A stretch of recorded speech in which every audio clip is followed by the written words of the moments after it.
Hello, Kate. I'm really interested to hear, following on your visit to Gilmoss Recycling Discovery Centre, where the children were able to be immersed in trade skills and industry, how that has sort of helped in the research and the planning towards your sensory garden, and how working alongside Tom, your on-site skilled work colleague, has helped with the project. Well, when we were in the planning stage, Diane, and we read books and stories, one of them of which was The Three Little Pigs, and we reflected on all the different materials that the pigs had used to create their own houses, because the children had talked about creating a house outside. So we shared these plans with Tom, and we talked about the materials that we would like to be used, because from our experience with the three pigs, the children knew that the straw would blow down easy in the wind, so we needed our structure to be strong and sturdy. And we used those words and we shared them with Tom. We discussed with Tom the type of materials we'd like to use and how we can construct a frame. And the children suggested we need to use glue or hammers to connect the frames together. And obviously they've got that experience from visiting the woodwork room and using these tools for themselves. And the children also suggested that Tom would be able to help us build this structure. So we discussed where we could buy the materials from, supplies that we might need, such as nails and string and tape. And one of the children, Harris, suggested the Fix-It shop. Ooh, the Fix-It shop. What is the Fix-It shop? He said it was far away in the countryside. Oh, wow. So I thought maybe we could plan a visit to a shop, Diane. You know, we've got Screwfix and Toolstation, or maybe B&Q that we could visit with the children. And again, let them see work as an industry and roles. Definitely. But also from an economic sustainable perspective, if children are able to go into shops, they are able to actually see money transactions and trade. We use this language trade, but what does it actually mean to children? It's about them understanding that if they want to purchase some nails or something to make in their sensory garden, they have to give something to get something back. And a lot of the time, or the majority of the time, children just do not see real money being used. Your mums push a trolley into the supermarket and they come out with a full trolley and they've just used a plastic card. So it would be absolutely fabulous if you could do something like that, and maybe that could be some sort of project further down the line. Yeah, I think while that you're developing this. Sounds very interesting, and definitely something that we can do with having our own minibus here on site. So yeah, hopefully I can plan that for a couple of weeks' time. So how did Tom help you then with the next stage of the process in developing the sensory garden? Linking back to our visit to the Gilmoss Centre, we're talking a lot about recyclable materials, and as I previously said, we looked around to see what we could gather and what was unwanted and unused, and how we could, create a sustainable garden by using the waste around our school.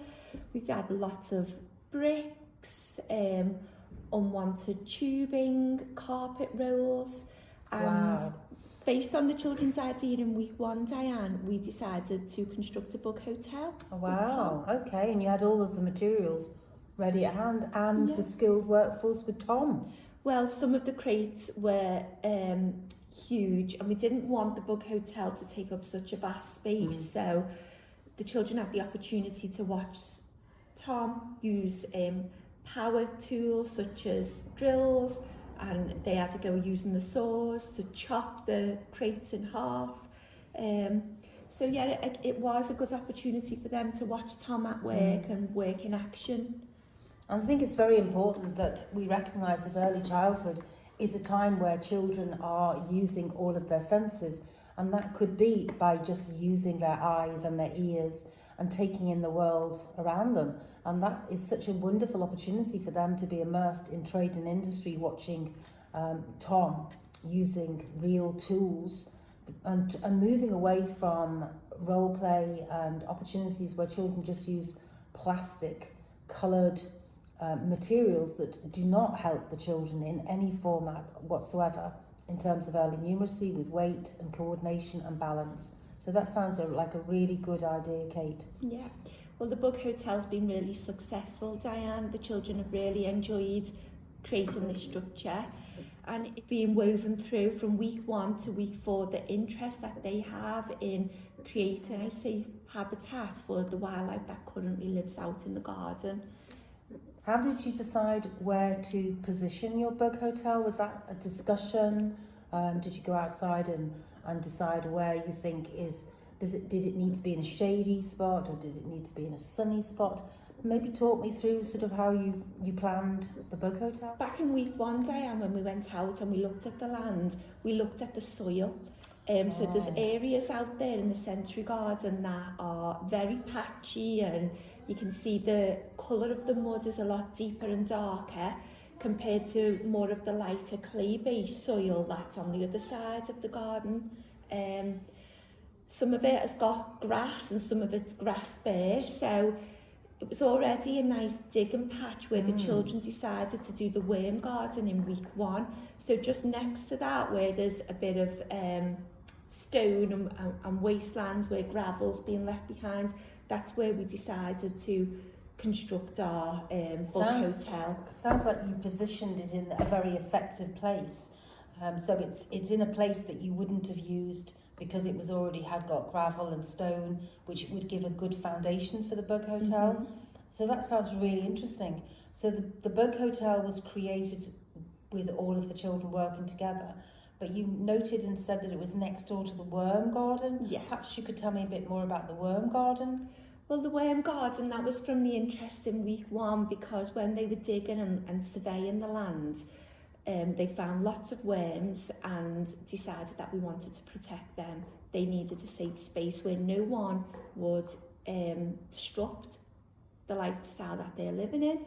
And I think that's really important, Diane, for the children to learn about the quality of soil and how important soil is for farming and a sustainable future. And I know we can get soil sample sets where we can look at the quality of our soil, so I think that's what we're hoping to try and purchase some of them. Yeah, definitely. I think it's very important that children have an understanding of soil also through the seasons, because what is the soil like in the winter and how is it compared with in the summer? But in terms of climate change and climate action, there's not just necessarily that the soil is dry because it is the summer or because of the winter. It might be for other reasons, but that is a conversation. And I think in week 1 you did talk about the importance of children talking about real life situations around their world and their planet. So it is really important that children have an understanding of why soil is important to them, and that they have lots of opportunities to talk about the soil, how it feels in their hands. So the early literacy side, about whether they can squelch it, whether they can flatten it, whether they can make it hard, whether they can make it wet, whether they can make it very loose.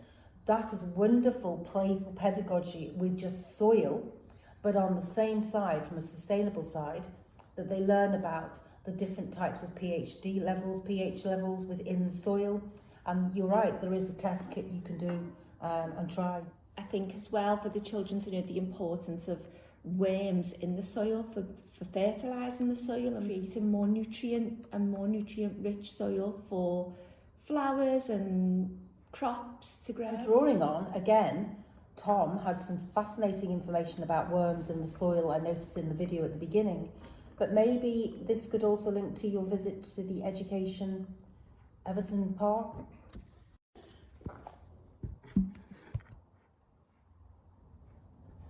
This interest in the soil and the nutrients in the soil, maybe a little planned trip that you talked about going to the Everton Nature Garden might be sort of something that would help the children to consolidate their understanding of soil. What do you think, Kate? Well, to be honest, we've actually, trip is in plan for next week. So Oh. hopefully next time we meet, we can share what we found out when we visited the nature garden. I look forward to hearing all about that, Kate. Thank you very much. Okay, thanks, Diane.